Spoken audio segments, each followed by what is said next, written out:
And welcome into today's midday market ETF mastery class. We're going to be talking about all the things happening in this market today. Massive sell-off in some names, green in some others, largely being caused by some data that came out earlier. And then also, of course, Elon, Trump going back and forth at each other. That's causing a bid sell-off in Tesla. That's pulling down several other areas. Some of the chips are moving. I am so excited to be on today with Adam Patty, CEO and co-founder of Vista Shares, to talk about this. Vista Shares, of course, released a new ETF yesterday, Wild, W-I-L-D, that we're going to talk about.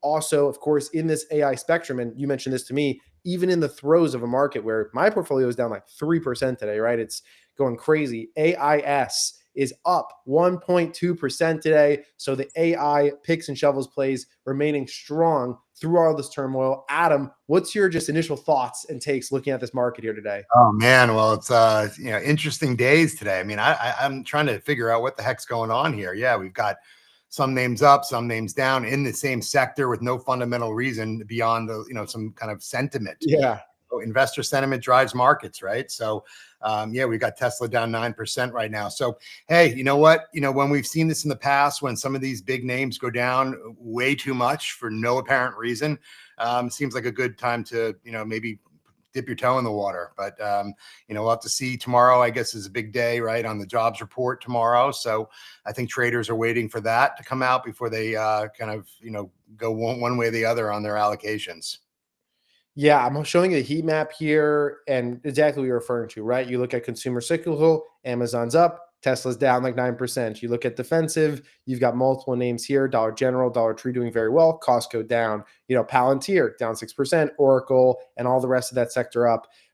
Days like this, these are typically narrative driven days, right? Where there's something specific. And it's just funny to me that it's all these top double leveraged names, right? When we talked Wild yesterday, SMCI, Tesla, right? So on and so forth. Those are the ones that seem to be getting hit. So why do you think that is? It's all flow driven, right? So I think the people that are in these, double leverage ETFs are a little more knee jerk, and they see some drawdown and they're out, and that just exacerbates the drawdown. So, but that to me, that again, that just speaks to take a look at for buying opportunities, and be ready to be nimble. Of course, don't bet the farm on any given day, but a good day to kind of dip your toe in when you see these big names take a big dip down. Yeah, I would agree. Potential buying opportunity when you see things like this where you haven't necessarily seen actual fundamentals change, but rather there's some narrative and some story things. Tesla, people might be selling off today because they say, hey, Tesla was getting buoyed up by Trump and the administration, right? There were a lot of things there that were assumed going into this administration that things would be easier for Tesla, regulations later. And now people think maybe that's different, right? Just based on what they're seeing today, and that can adjust the stock price as well. Let's circle back though to AI, which Tesla does fit into AI, but it's not exactly a picks and shovels play per your ETF right now. Looking at it, so AIS up 1.2% on the day. I'm going to go ahead and just pull up some charts here so that people can see what these tickers are as we're walking through them. Don't mind some of my technical indicators that I throw on these charts, and sometimes they can get a little wacky looking. But here we go. Let's take a look. This is AIS right here, screeching to the upside in a market that, has been performing pretty well, but this thing just can't be stopped. And so it's fascinating to me to always look at this. So you basically had this peak back in February 19th. We dropped 34% in a month and a half exactly from that point. And then from there, you can see we've moved up almost 50% from the bottom there. That's just an absolute V-shaped recovery right there. Amazing to see. So talk to us a little bit about AIS and what people should be looking at here. Yeah, I mean, look, it's no surprise. I mean, during the tariff tantrums, everything got clobbered, right? I mean, everything went down. It didn't even matter. The fundamentals didn't matter. All of a sudden, everyone was saying the AI trade is no longer, it's overdone, it's not happening, or it's just, it's long in the tooth. The reality is that the AI trade has barely started. All these hundreds of billions of dollars in CapEx are just being deployed, and these are multi-year investments. So, the problem though with most AI funds is that most of them are just Mag 7, right? So, you've got your Mag 7, which you also have in your S&P 500, and most people own across other funds or in single stock portfolios. So, that those are not AI plays. I mean, some people might consider them, but they're really not. Okay, the AI plays today, or at least the ones that are in a position to make profits today, are the picks and shovels. The picks and shovels that are building the AI data centers and the semiconductors. Because when you think about these hundreds of billions of dollars that are flowing in, that's where it's going. It's going into cooling systems and racking systems and semiconductors and GPUs and networking equipment and fiber optic cable. Those are the companies that are going to be making the money. So during the tariff tantrums, when everything fell apart, if you look at AIS is, we have some names that people know. We have an NVIDIA. They're not a major holder, but holding in our fund, but they are in there. We have others that people have heard of course, but many of them people haven't. Right. So because these are boring industrial companies, we have Corning in there. We put Corning in several months ago because why? Because Corning is the major supplier of AI fiber optic cable. Who would think, right? But that's why they're there. We recently added GE Vernova in there, old line industrial company. Why? Because the biggest problem with AI data centers right now is generating power. So AI data center operators are putting together, power generation facilities on the campus with the data center itself. And the problem is that many of these are natural gas driven generators. We have plenty of natural gas, but we don't have natural gas turbines. Who creates the turbines? GE Vernova. So that's the type of analysis that we go through in creating our portfolio. So the overlap in an AIS portfolio and an S&P 500 is, it's less than 10%. Again, these are names that you probably don't own that you want to take a look at, whether it's within AIS or on their own.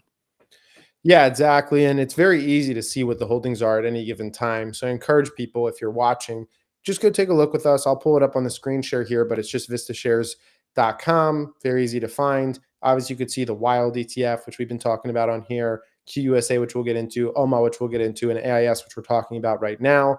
You can go ahead and just click that Learn More, pull up the full page breakdown. And then if you scroll down a little bit, you can get to the holdings and characteristics right here. And they do update these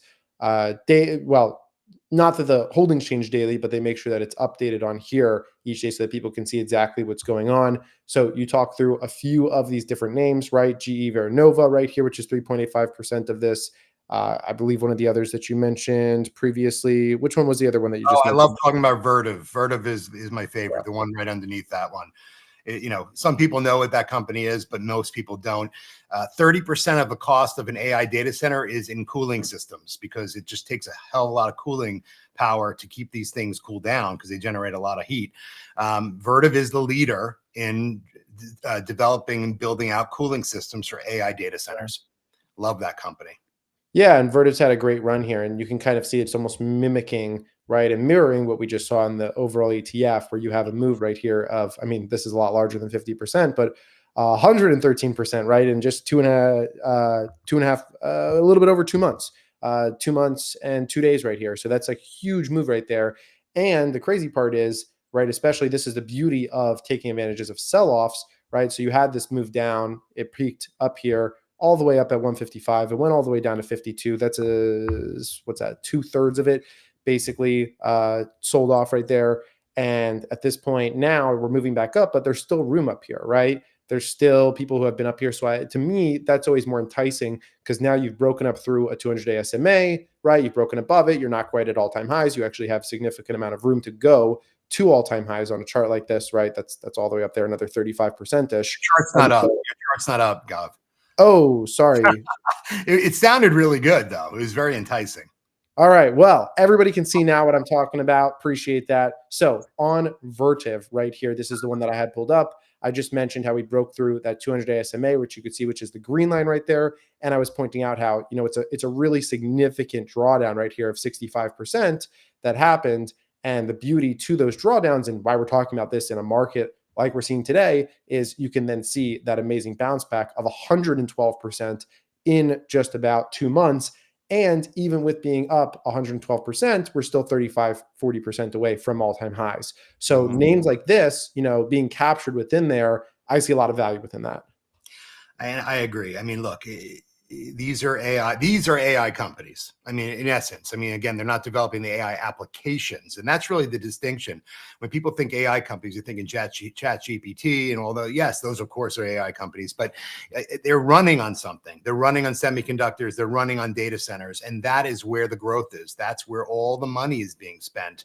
All the investment is going into those companies that build out that infrastructure. And this is not a one-year thing. This is a, for the next 5 years, the capital is going to be flowing into these companies because we have so much compute that we need to build in order to build the type of applications that a Microsoft or a Meta or, Apple, they need to, add value to their customers and create revenue from AI. And that's really the end goal for them. And that's why they're putting these hundreds of billions of dollars into the infrastructure. Yeah, 100%. So these picks and shovels play. And transparently, I don't know if many of retail are looking at something like a G Veranova, but if they were, they would see how incredible that chart looks as well, right? And so on and so forth through these names. It was kind of nice as well that there was a bit of a dip, right? AIS going down to $17 ish per share. And so now that allowed people, I think, a better entry point than if this thing had just skyrocketed right off the bat and it started running 20, 30, 40%, right? Now you can see like, hey, this thing's actually come back in the past month and has really ran and outperformed Qs. And then ultimately culminating in a day like today, where you can see a very red portions of the market, but a very green AIS. And just looking real quick, just for comparison right now, SPY is slightly red, right? Down 0.25% on a day like today. And QQQ is also slightly red, down 0.37. So listen, not everyone, if you're not heavy in, Bitcoin and Tesla and Palantir like I am, you're probably not down 3%, like my portfolio is on a day like today. Maybe you're only down 0.5%, 1%, but by having something like AIS in there, that is creating a bit of a buffer and hitting some different areas. I do want to roll us into some of these other products. Is there any other comments first on the AI side of things? Well, I just want to mention one thing on AIS in particular, that it is an active fund, which is a huge distinction because, we have a rules-based methodology around the supply chain and bill of materials that develops this portfolio of picks and shovels. But the investment committee is made up of some of the top AI people in the world. We've got John McNeil, who was a former president of Tesla, COO of Lyft. He's on the board of General Motors. He's the vice chairman of their autonomous vehicle division. We've got Sunny Madra, who's the president of Grok. Grok is one of the premier AI companies in the world. And in fact, they were the centerpiece of that whole Saudi Arabia inference data center that they're building down in Saudi Arabia called Humane. So we have people like that on our investment committee who really understand AI and really want to get into the, make sure that we do a good job, pick the right companies. And that's a very different differentiator for us. Nobody in the industry has people like this involved. Yeah, exactly. You mentioned John McNeil, little page on him here. We had John join us on a live stream about a month ago. And as you can see, he's had a lot of success in these markets. And then Sunny Madra as well, who's pretty active on X Yes. from what I've seen. So I do recommend, people go ahead and check out his pages as well. Those are great too within these pieces. So a lot of good pieces across the board right here. And I think it gives a lot of confidence. I'll be honest. I think sometimes you often just see one person as the lead capstone of the person who's choosing all the names going in the TETF, right? There's kind of just that, hey, this is our CIO, but it looks like you have more of that committee style of great names all put together. Absolutely, we do that. And of course, we have Professor Robert Whitelaw, who's a former dean of NYU Stern School of Business and chairman of the finance department. So he knows his stuff as well. So we've got a great team. And so I encourage anyone interested in AI, take a look at AIS. It's very different fund, run very differently. And, it doesn't hurt that we're the top performer in the class year to date as well. Yeah, that's also very cool. Let's take a little swing over. Would you like to go to wild first or income? Let's talk about wild, because these names are going wild today, and it's incredible to see. So so wild. Look, everyone knows all about the single stock leverage ETFs. I mean, there's a lot of people using them to express their views or just take bets on certain names. And they've done exceedingly well. So really over the last year, we've been doing research to try to determine, is there a better way to do this? How do institutions make these similar types of trades? Because at the end of the day, when you're buying a single stock leverage ETF, you're looking for a high beta exposure, right? You're looking for a pop, an alpha pop. So what do institutions do? Institutions typically work with institutional trading desks who have their own methodologies. They package a handful of these together. Typically, the institutions aren't taking a bet on one name. They're taking a bet on a portfolio of names. So that was interesting. We came up with the concept for Wild. That's the ticker symbol, where we've created a methodology based on investor sentiment and momentum. So in other words, the animal spirits of the market, right? Behavioral finance. We all know, and look, and we're seeing it today, right? Tesla's down almost 10%. Why? Investor sentiment. There's no other reason why it is down than investor sentiment today. It's a momentum play. It's a momentum drawdown. And that is what a lot of the market runs on today, particularly more so today than maybe even 30 years ago, given all the social media, all the communication that is happening in real time that wasn't available 20, 30 years ago. So we created a methodology that simply looks at two things: asset flows into the various highly traded names and total assets deployed in investment products in those names. So basically, what we're doing is we're looking at investor sentiment in regard to investment flows. And we are packaging the top 5 names, or quote, the hottest 5 names every month. So every month we rebalance the portfolio, and they could, one could change, well, 5 could change, or none can change depending on, what's going on in the marketplace. Excuse me. Yeah, it's a very interesting and unique criteria. It's not like anything I'd really seen before, but like you said, got to stay innovating. Now, this, we knew it was going to have a very high beta, right? And be very active, especially with double leverage on already volatile names. Talking about these first couple of days that we're seeing right here in action. Woo. Yeah, I mean, we launched yesterday, so and then we've got today. So yeah, it's been interesting. So, we got Tesla down 10%. We got Super Micro down 6%. We've got MicroStrategy down 1.5%, and Palantir down 6%. Meta is actually holding up okay at 0.3%. So yeah, our portfolio is down about 9% right now on the double leverage, since it's double leverage, which is interesting. But to me, that looks like an interesting potential buying opportunity because, of course, when we have these sentiment-driven drawdowns, typically we see a snapback, but who knows? It could be it could not happen as well. Yeah, pretty massive drawdown, especially on Tesla, like you were pointing to. I don't think that some of the others are quite as worrisome. Palantir's basically still at all-time highs. I think they hit all-time highs like 3 days ago. So they're not very far off them. Tesla's a little bit more in kind of that middle ground where it's been running around. You mentioned Meta, which is holding up well, which I think is good that there's names like Meta also in there, a little bit lower beta, if you ask me, than some of the others. And then SMCI is also kind of in like that middle gap area. So the names, always interesting ones, always staying a little bit crazy, always staying a little bit wild. What are you, when you're talking to like a retail investor as to, how could you use a product like this? Where would it fit into a portfolio? How should they be thinking about it? So, I mean, if you already use single stock levered ETFs, then you probably already know how to use them. The difference being, instead of taking a quote bet on one name, and look, it's hard getting the right name, right? You might get the right name on the wrong day. I mean, look at today with Tesla, right? It might be the right name, but wrong day. What this gives you is a little bit more of a portfolio, more diversified approach to that double leverage structure that you're already using. And this is, again, what institutions are doing. Institutions don't want to take, a flyer on one name. They're going to have a methodology to create a portfolio of those names that give them a better chance of success over time. And that's exactly what this product is for. So, you can use it on its own if you like high beta exposure, or, if you want to use it as a core, and let's say you really love Tesla. So we have Tesla in there, but maybe you really love Tesla.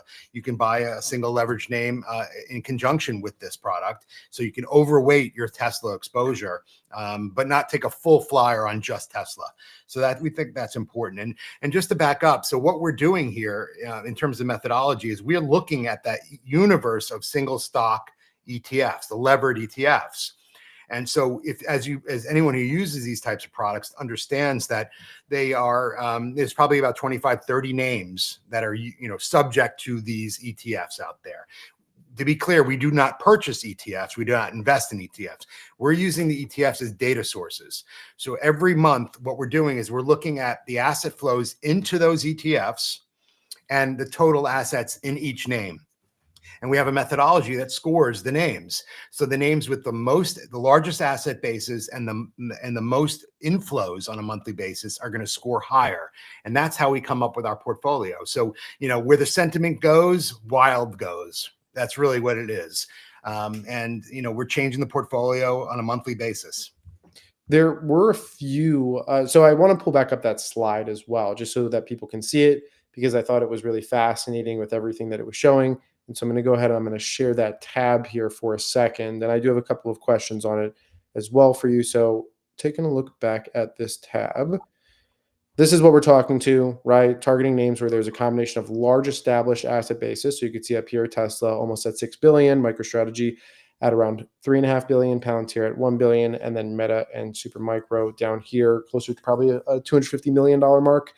And then, of course, you want the strong inflows as well. So you're saying, like, where is the big money not only already at, but where is it going? So it allows you to, have the old with the new, a little bit of that. And so you can see, hey, none of these names that are back here, and we've identified some of those, Nvidia, right? Negative month-over-month flow despite the size. Coinbase, negative month-over-month flow as well. Now, it doesn't mean that these things couldn't come into it. If you had a month-over-month flow Nvidia that was positive, would Nvidia then be added into this? If it scores near in the top five, absolutely. So we are overweighting net flows. So 60% of our score goes to those names with the highest net flows. 40% is in total assets. So yeah, Nvidia already has a large amount of asset base. So if it spiked over to the right, chances are it's going in. So this mentioned ones to watch, high growth right here, right? These are 50, 40, 45%. Do you know what any of these names are? I don't actually. It's funny. I don't. I need to. We need to blow out the slide a little bit or have a key, because it'd be interesting to see that. I'd be so intrigued, because we're seeing more and more of them pop up. Any best guess at what they could be? I'm guessing it's some of the smaller names like the Rigetti and some of the quantum names that have come out recently and things like that are kind of newer to the scene. But the Right. good thing is that issuers keep launching these products. So to me, that's wonderful, because that's our research base, right? So the more names they bring to market, it increases our universe of potential names and gives us a more of a chance of a more robust portfolio. So it's pretty exciting. It's nice. It's like a self-fulfilling prophecy. Rather than being your competition, they're your research. Yeah. I mean, the market speaks and flows and wild listens. I mean, that's the bottom line. So, if you're interested in the space, in high beta space, and maybe you don't want to take a flyer on one name, this gives you that same flavor in a more diversified portfolio. And it's never been done before. And in fact, the methodology has never been done before, as far as I'm know, in the ETF space. So I'm pretty excited about it. Yeah, we talked about it, potential trading tool, and you can see why here, right? On a day like today, 9.5% movement, and just as easy, if something happens and changes in sentiment tomorrow, you could see 5-10% the other way. You could see 500% downside. These are things that you have to be careful with whenever there's leverage involved, right? You gotta really do your research into them. You don't just want to jump in, but you can see the use cases for it. Yeah, I do want to mention that. That's a great point. It is a trading tool. So this is not a core portfolio solution like we could talk about on the income side next. But so I do want to emphasize that it is a levered product. So we reset the leverage daily. So what we do with those 5 names is we equal weight them. And then at the end of every day, we reset the leverage to two times, and we reset the equal weight across the 5 of them. So for every Yeah, dollar, you're getting 40 cents in each of those names. So it's not a kind of thing you're going to hold for a year and just set it and forget it. You need to keep your eyes on it. And, just like you would any other levered product. It's important. for sure. Let's take a look at what the people are saying real quick here. So we got a lot of people that I saw yesterday tagging Wild over and over and over. Obviously, Mike Scheimer out here, he's a big fan of it. I've seen him talking a lot about it, looking at different people that he's tagging about it as well. So he's definitely going to take up, I think, a lot of it. But I saw so many people, just coming out here and supporting, screenshots, some of these different pieces, buying more Wild today. I saw people already using the memes right here. He's got the dog. He's pulling together his cash, make sure that he can get involved. So it's pretty cool to see just in one day how many people I've already seen, creating content around this.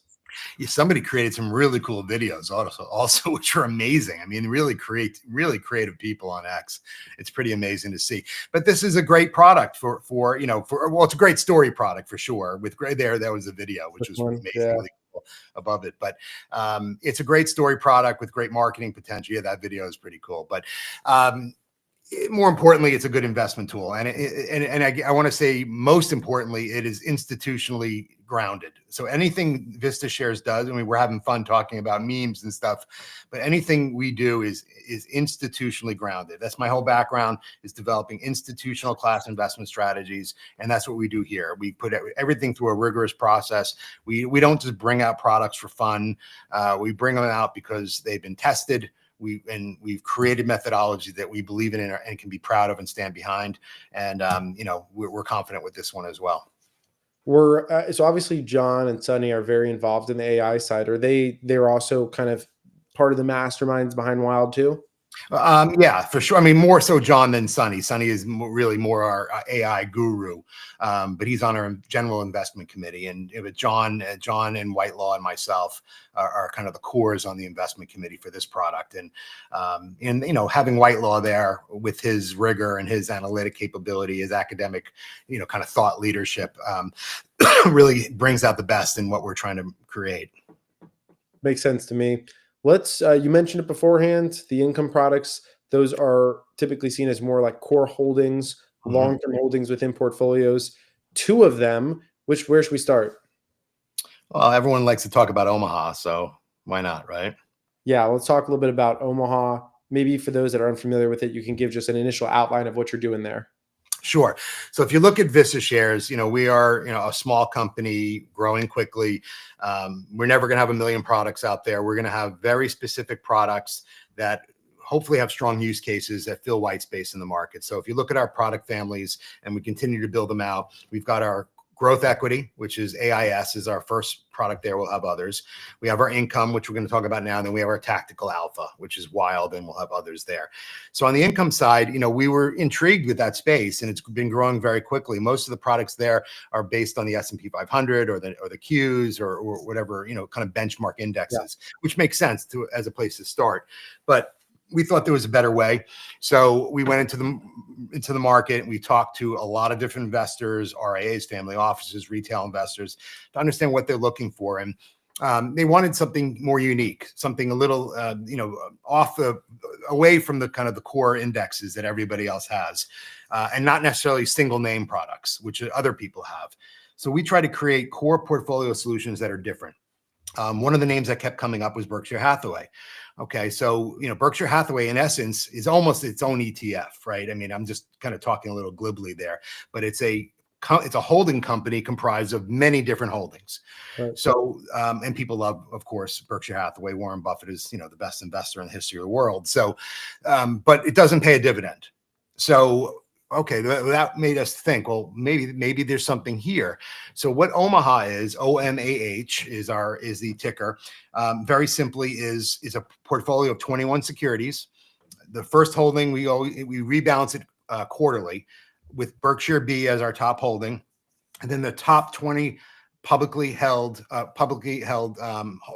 holdings of Berkshire Hathaway. So, Apple and Bank of America and VeriSign and Visa, MasterCard, Coca-Cola, all those companies. So they're top 20 holdings. So we'll identify them through 13Fs. And again, we'll rebalance that quarterly. So it's 21 holdings. And then what we do is we run a data-driven, rules-based option strategy to generate, with a goal to generate 15% income annually, 1.25% per month. Very consistent. So we're not looking to give 1.26% or 1.24%. We're looking for 1.25. So this is a very data-driven process. We write call options, calls on all the underlying holdings. And we're looking, once we get that 1.25 on any particular position, we scrape it off, we roll into a new position. So it's a little bit different. We're not looking to maximize call options driven income. We're looking for a very consistent payer monthly. And that's what OMAH is. It's a very nice portfolio of Buffett stocks, Typically, Buffett has more of a value tilt. And then with that 15% overlay. So it's a great core holding for anyone, looking to put it in with the S&P 500 or whatever kind of fund you have. Or if you own Berkshire B, it's a great way to create a synthetic dividend exposure for your Berk B. Carve off a little Berk B, you put a little of Omaha in there, and you have that dividend basically on your Berk B holdings because your equity exposure is similar. How do you think people in general think about dividend versus no dividend and how they go about preferring one or the other? I'm honestly, well, I think everyone, dividend investing and income investing generally has just absolutely exploded. I mean, it's been incredible to see, and it makes sense because, and it's really driven by a lot by the retail market, and usually things are driven in the institutional market and they flow down to the retail market. I've almost seen a difference here where it's almost the retail market driving it upstream to the institutions, because I think today's investors are smarter than when I was 22 years old or 24 years old. When I was 24 years old, I was looking, I'm going to buy this stock and it's going to go up 10x, and of course I'd lose all my money. Today's investors are looking into the future and saying, how do I retire with enough income to live? And they're starting early on building that income base. So the whole community on X is absolutely incredible. I mean, really nice people too. And they've been extremely supportive, and I really appreciate them. They've been flocking to a lot of these income products, and they really have liked ours because, we kind of set that 15% level to be above the competitive set of kind of core solutions, but below the kind of more aggressive set of products that are paying out the 30s, the 40s, the 50s and up, where you might have that NAV erosion issue and things like that, which we, avoid with the income we're providing. Let's talk through a few of these items. So first off, NAV erosion. Can you just go over that for people and why people might be concerned and how you're really avoiding it? Yeah. Well, I mean, look, any dividend paying stock has, quote, NAV erosion. So, when you have your ex dividend date, you see, even a Coca-Cola, right? If it's paying out a quarter, the NAV of the stock is going down a quarter.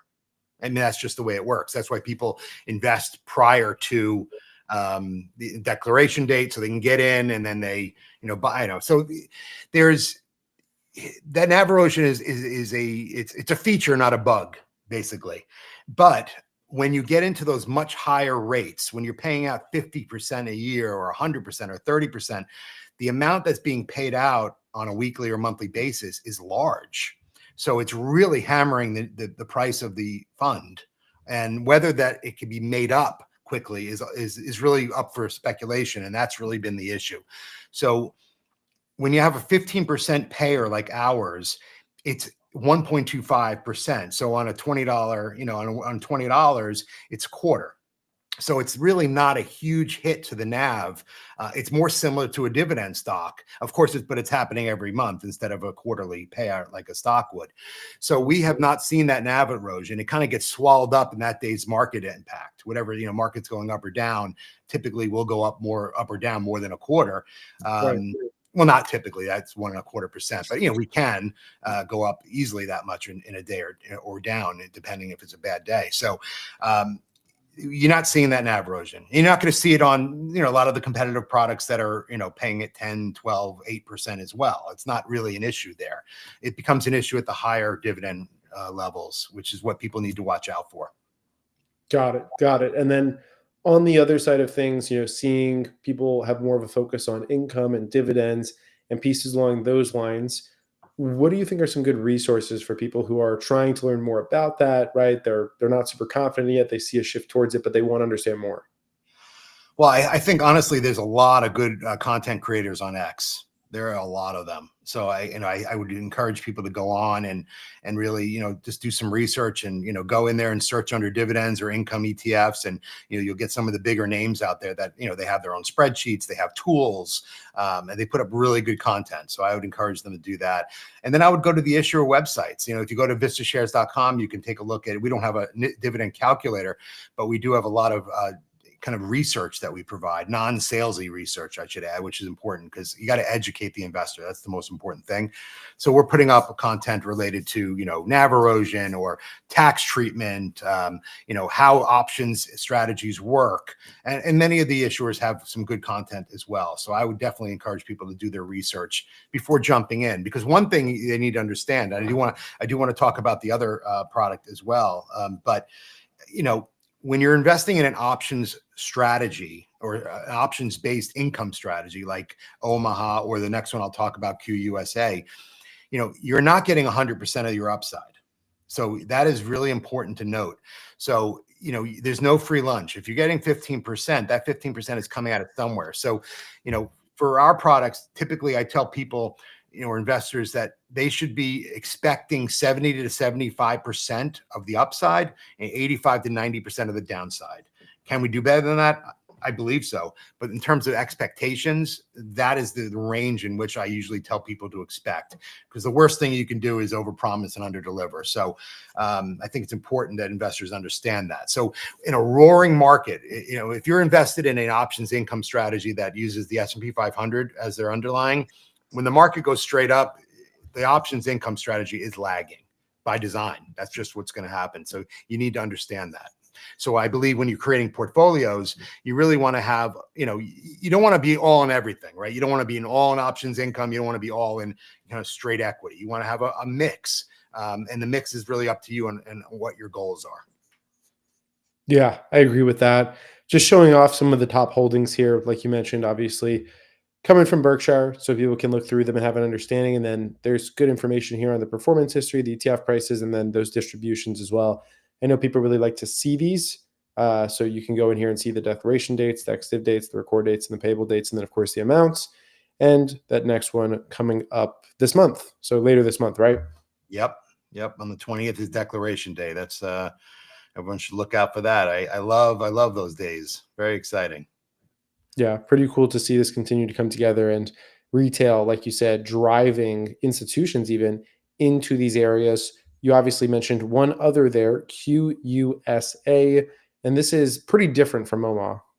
It's very different. So I love this product. We launched just about 5 weeks ago. We had our first payout at 125 last week or so. So I don't know how many people are understand what factor investing is, but when people talk about factors, really it's just a fancy way of saying this is a group of financial metrics that we use to sort companies by. Okay, so the factors are quality and low volatility, or momentum, value, many different types of factors. So this is a quality portfolio. So what does that mean? What we do is we look at the Russell 1000 and we score all the Russell 1000 by how profitable they are, how stable their earnings growth over time is, and how much leverage they have. So we're looking for companies that are highly profitable, that grow their earnings consistently over time, and have low debt. So then we score all of those companies. We come up with the top, in this case, 27, and that's our portfolio. So these are companies that are very different. I think there's one or two overlaps with Omaha. I think we've got, Visa and MasterCard are in this portfolio as well as Omaha. But beyond that, I don't think there's any other overlap. So this is a very different type of portfolio. It's a little growthier. So if you look at Omaha, it's more of a value tilted, because that's what Warren Buffett is. He's more of a value oriented investor. This is a little growthier. So it's not hyper growth for sure. You look at the names, you could see, P&G, you got Microsoft, Costco, and some other names that you probably never even heard of, insurance companies and so forth. So, these are companies that are, all meet our criteria. And then we have the same exact options overlay strategy, the 15% annually, 1.25% per month. So it's the same option strategy. It's the same team running the option strategy. The payout dates are the same as Omaha. We've set them, actually, typically we pay out on a Tuesday for these products. Actually, interestingly, that was provided, that advice was given to us by one of the ex-influencers who's very interested in income strategies, because most of the income products pay out, on a Friday or a Thursday. He's like, pay out on a Tuesday. You'll be the only one. People like to get paid every day. So we changed our payout scheduled to, so we pay out. This past time it was a Wednesday, but it was because it was Memorial Day. Typically we pay on a Tuesday. So QUSA is quality, more growthy, and Omaha is more value and more the Warren Buffett top picks. Yeah, these are a lot of great points. By the way, just something I'm watching as we're looking here. Tesla is getting absolutely sold off at the moment. I just want to pull it up because we are live here. So there's a couple of comments coming out from Trump, and I hope you don't mind if we take a second. Oh, let's do it. Yeah, let's just cover this. So I don't know if he tweets these. I don't think he tweets these. I think he just puts them on Truth Social, something like that. So let me see. There's accounts that usually, yeah, they'll just tweet out all of his stuff that comes out on here. Here we go. All right. So let's share the screen so that people can see what's happening here. All right. This is commentary. Donald Trump posts from Truth Socials. They're just reposting his stuff. So this is straight up coming through from it. This is 57 seconds ago. Elon was wearing thin. I asked him to leave. I took away his EV mandate that forced everyone to buy electric cars that nobody else wanted, that he knew for months I was going to do. And he just went crazy. Oh, boy. Next, he's calling him crazy Elon Musk.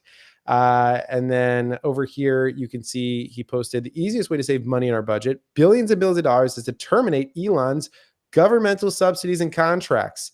I was always surprised Biden didn't do that. So, oh boy. Tesla is down 11.5% now and falling pretty hard right here. What do you make of all this? Oh, God, it's unfortunate. It really is unfortunate. I mean, come on. I mean, and I'm not blaming either party. Just, keep it to yourself and have the argument privately. Do you need to? I don't know why they have to do this and impact the market so much down here. Yeah, I mean, it's just crazy because, look, this is a person, everyone was, I mean, the Democrats were rooting for this for a long time. And, people were speculating when it would happen, two big egos. And here we are. And now it's out in the public. And, it's not going to end well regardless. I mean, Tesla will come back. They don't need the EV mandates. In fact, if you talk to people in the EV industry, what they'll tell you is that Elon is fine with getting rid of the EV mandates. It might hurt his sales, but he's already built his installed base. He's got a moat now. So the companies that need the EV mandates are the General Motors, the Fords, and the other OEMs. So that they need those to get people to buy their cars. So, I don't know if that's, I don't think Tesla is getting hurt by any kind of EV mandates one way or the other. Yeah. I owe to be a fly on the wall in their offices right now, huh? That's crazy. So yeah. All right. So we'll have I guess the rest of the day is going to be rocky, and then we'll see how things turn out tomorrow. But yeah. So there we have it. Yeah, it's been moving. All right. We'll double back to QUSA for a second, but for the live audience, which by the way, 11,600 have tuned in so far today. So quite a day on X. You can see a lot of people making sure that they get their fill of content right here. Continuing to look at it. So yeah, QUSA. Just a little bit more details on this for those who haven't taken a look at it yet, but take a look at it, put it on your watch list. It's about 2.28% year to date. It has paid out already one of those dividends. And at the moment, I mean, it doesn't seem like, despite the fact that you laid out that it's growthier, it does feel a little bit more stable, the chart. It hasn't really had too many big movements, No, I mean, growthier than Omaha in terms of overall. If you look at it through a factor model, it'll give you a little bit of more of a growth tilt. But, you look at the companies in there, and Microsoft is probably the most volatile in there. Right. Are you able to talk a little bit more about the strategy when it comes to selling the calls? Yeah, sure. I mean, it's well, first of all, so the team that runs the option strategies have been doing it for many, many years. They run around 10 or $11 billion in ETF option strategies. So they are the best in the business, without a doubt. So we're really proud to be working with them. And, it's again, what's important to note here is that these are not cowboys. They're not waking up in the morning and saying, let's make some money on option strategies. This is a very disciplined, rigorous process where we are setting out of the money. We're selling out of the money calls, and we are doing it to scrape off 1.25%. The minute that 125 happens, we're out of that position. So we're not holding positions, speculating, hoping that we can make more than the 125, and then having a risk of having the securities called away from us. That's not what we do. 125 and we're out. The other thing that we're doing, which is I think very novel in the ETF industry, and particularly in given what we're hearing on X and all the volatility, it's very valuable, is call spreads. So what call spreads are good for is when the market goes down and snaps right back, using a call spread allows you to get a little bit more of that upside potential. And that's what we're doing. So I believe we're the only ETFs in the market using call spreads as well. So I think that's a very good thing to note. So the other thing to note is that when you're buying a strategy that runs a call option strategy or an option strategy on the S&P 500, it's a very simple strategy, right? They're selling the calls on the S&P 500. It's one security and it's very easy to run. What we're doing is more, intricate. I wouldn't say intricate, but it's more in depth, right? It's more thoughtful because we're writing calls on, in case of Omaha, 21 securities, and in case of QUSA, we have 27 securities. So we're writing on each one of those securities. So we have to analyze each one of those names daily, review where their volatility is, and decide how and when how far out of the money, as well as what the duration of those options are going to be, or the calls that we sell. What's the duration? Is it 3 days or is it 3 weeks? It all depends on the volatility. So, it's a very smart strategy and it's well designed. But the thing to note is that it is data driven and it's a kind of a rules-based process, which, I think is very important. So there's no surprises. Yeah, I like that as well. People can look at this and actually see stability and consistency over time. And those rules also laid out on the website, correct? Not on the option strategy because it's a data driven spreadsheet, but in terms of the equity portfolio, absolutely. So our rules are very well laid out on how we select the equities, and that's important, right?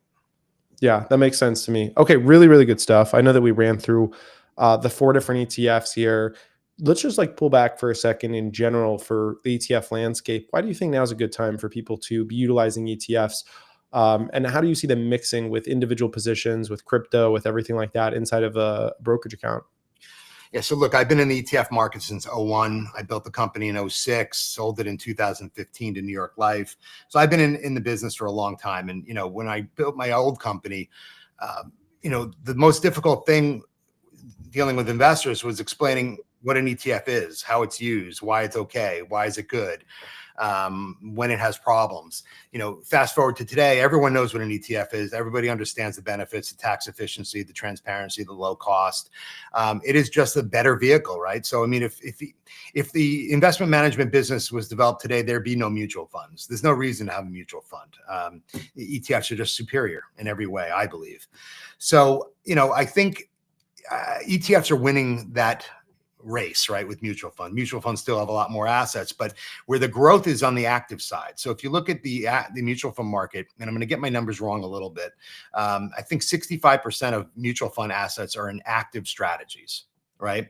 In the ETF market, I think it's around 15% right now. So you could see the ETF market has grown on the backs of the kind of the passive beta income indexes, right? The S&P 500 and those types of products. Very low cost beta. Where the growth is in the more kind of sophisticated strategies, right? The more high value added strategies, and that's where Vista Shares is playing. So I think ETFs really, to me, should form the core of most people's portfolios, right? It doesn't mean you shouldn't have your own single stock portfolios and express your views as you want. But for a core long-term portfolio, I think you have to have a plan. You have to have discipline. You need to stick to that plan in good markets and in bad, and have a well-diversified portfolio. The other thing to note in the ETF market, which I think is very important, is to look under the hood of what you're buying. So, just because a product is called something doesn't mean it is that. It sounds pretty silly considering we're a very regulated industry, but it is what it is. So when, you're buying, I go back to AI, when you're going back and buying an AI ETF, look under the hood, see what you're buying. Is 40% of your exposure Mag 7? You already have that in the S&P 500.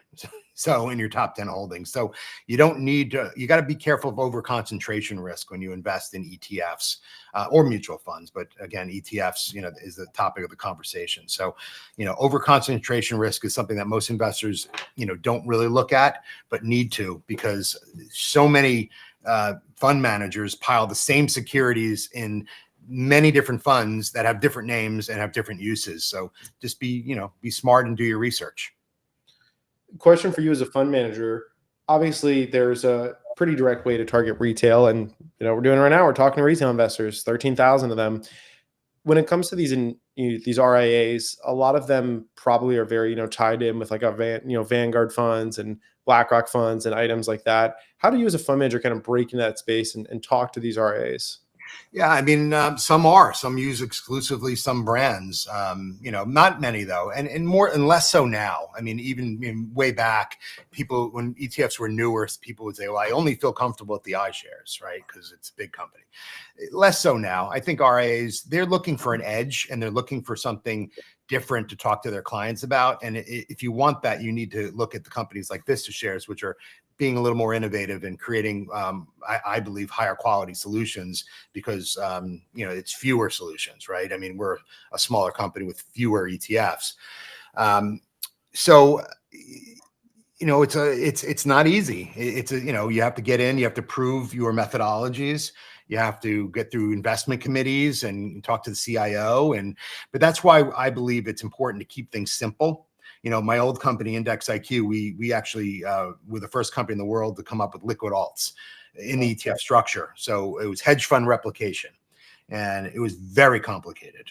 They worked great, but it was very complicated. And we talked to investors, and you'd see their eyes glaze over. So I didn't want that to have that happen again. So anything we do is going to be fully transparent, and it's going to be simple to understand, which we think is important. So even though we're active, we're all active ETFs. You'll note across all of our products that even though we're active, we have a rules-based core with a rule book that you can understand exactly how we're creating the core portfolio. And then the active nature is around the edges. Look for risks and look for opportunities, and have some smart people overseeing the core portfolio on a daily basis for those risks and opportunities. So we think that's important. Yeah, very well said. Just to recap here, we've talked over 4 different ETFs. I'm just going to show you the tickers on screen for the audience in case you want to write them down and put them on your watch list. You have AIS. This is the VistaShares Artificial Intelligence Super Cycle ETF. Take a look at it today. Continues to outperform in this market. You have Wild, which just launched yesterday. This is a leveraged trading style ETF. You can see the names here that it has leveraged exposure to, and we went over the rules and criteria for how those were picked. OMA, this is taking Berkshire, essentially, adding in that dividend. There's more details to it than that. You can look through the page to see them and also watch back through this stream. And then QUSA was that last one that we just talked about, the VistaShares Target 15 USA Quality Income ETF. Great conversation. Thank you to all those that did tune into this. To the chat real quick, I did see there were a couple questions. First off, someone saying Elon has lost his mind. We shall see. I guess this is a little TBD. At least they didn't say I lost my mind. That would have hurt my feelings. Yes. And then somebody also was talking about Marvell. I don't believe Marvell is inside of these ETFs. I think you have Micron in there, which is performing better than Marvell is. But yeah, that one's down. But honestly, to the person asked about Marvell, I don't hate the chart. So I'll talk about that in a space later. But Adam, any final comments for us today? Hey, no, look, I appreciate you and I appreciate your audience. Our success to date has been on the backs of, retail investors who are believe in us, are digging in, are communicating with me directly. And I encourage that. So please, follow me on X under Adam Patty, or follow VistaShares ETFs on X. We're on LinkedIn. Take a look at our website. And I encourage you to look at our website. We have really good educational content there, and it costs us a lot of money to build it or create it. So I'd like people to use it. And we think it's important. You got to educate people and make sure they understand what they're getting into when they invest in something. You don't want to overpromise and underdeliver, and that's really the foundation of what we're looking to do. So I thank you very much. My pleasure. Thank you so much, Adam, as always, for being on. And to everybody that was watching this will turn into a recording right when we close out, and you can go back and watch from the beginning in case you missed anything. Good luck out there in this market. We'll see you on the next one. Thank you.